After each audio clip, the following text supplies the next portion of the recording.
últimos vídeos, a característica da filosofia ali no período compreendido entre o século III a.C. até o início da Idade Média. Por outro lado, nós também temos, a partir de então, o surgimento do cristianismo, que vai ocorrer ali no século I, e vai trazer à filosofia novas questões. A nova religião, ela foi estudada sobretudo pelos pensadores medievais, mas já na antiguidade houve doutrinas filosóficas que formularam e procuraram responder às perguntas que a fé cristã despertava. O cristianismo ganhou numerosos adeptos entre os povos do antigo mundo helênico, trazendo novas formas de ver o mundo. Ao mesmo tempo, no século I, vai surgir uma potência militar que superou a dominação macedônica, o Império Romano, que vai absorver muita cultura grega, inclusive a filosofia.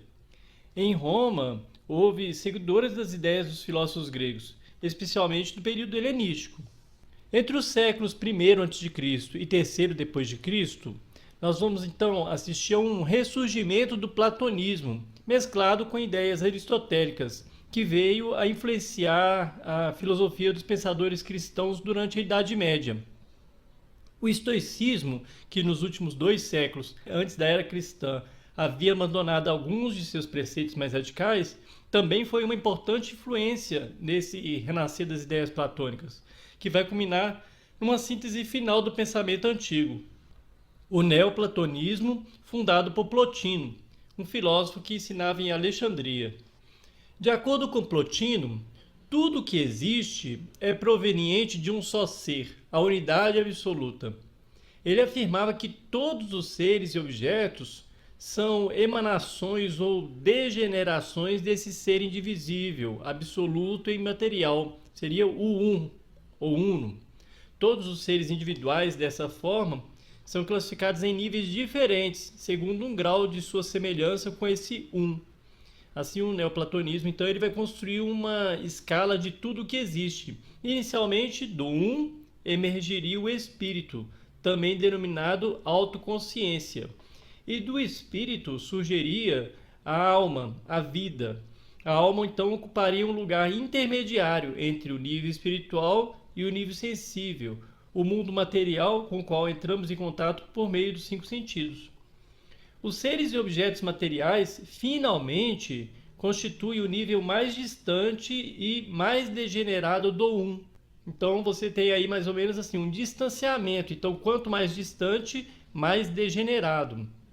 Ainda segundo essa doutrina, o se identifica com o bem supremo e, além disso, é a verdadeira realidade de todo o universo. Como a matéria é o último produto do o mais distante dele, ela deve ser também o lugar do mal. Mas, como da unidade suprema só pode nascer o bem, então o mal é apenas uma ausência do bem. Não tem, portanto, então, realidade nenhuma, já que é um vazio. Então, como que pode surgir o mal do bem? Então, a gente não tem como surgir do mal do bem. Então, o mal, na verdade, é a ausência do bem. A última grande civilização da antiguidade foi a romana. A grande contribuição romana para o mundo ocidental foi, na verdade, o direito.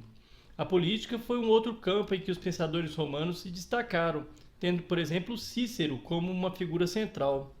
Cícero ele era um grande orador e estadista, além de um profundo conhecedor da filosofia grega. Ele registrou em latim as ideias dos filósofos de seu tempo e do passado, e vai se dedicar muito às questões relacionadas à organização política de Roma. Na antiguidade romana, público e privado possuíam limites bem definidos. O público era entendido como um espaço de liberdade social, em que o indivíduo demonstrava sua personalidade e usufruía de direitos políticos e sociais. Já o privado consistia no espaço vital do indivíduo, que deveria ser respeitado pelo Estado.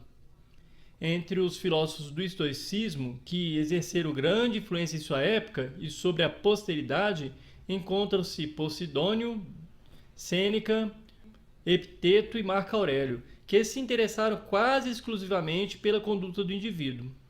O foco da sua atividade filosófica consistiu em críticas ao comportamento de seus contemporâneos em relação à sociedade e na esfera dos relacionamentos privados. Eles afirmavam que os bens materiais eram insignificantes e fúteis, mas eles não delinearam exatamente uma doutrina completa com valores que devessem ser seguidos para alcançar a felicidade por meio de uma atitude justa. Ou seja, a gente tem aí uma filosofia que vai ainda caminhar, engatinhar para uma nova abordagem que vai acontecer na Idade Média. Então ali essa filosofia desse período não é bem sistemática, né? Ela vai ser uma filosofia ainda que vai fazer recortes na filosofia ocidental do período grego.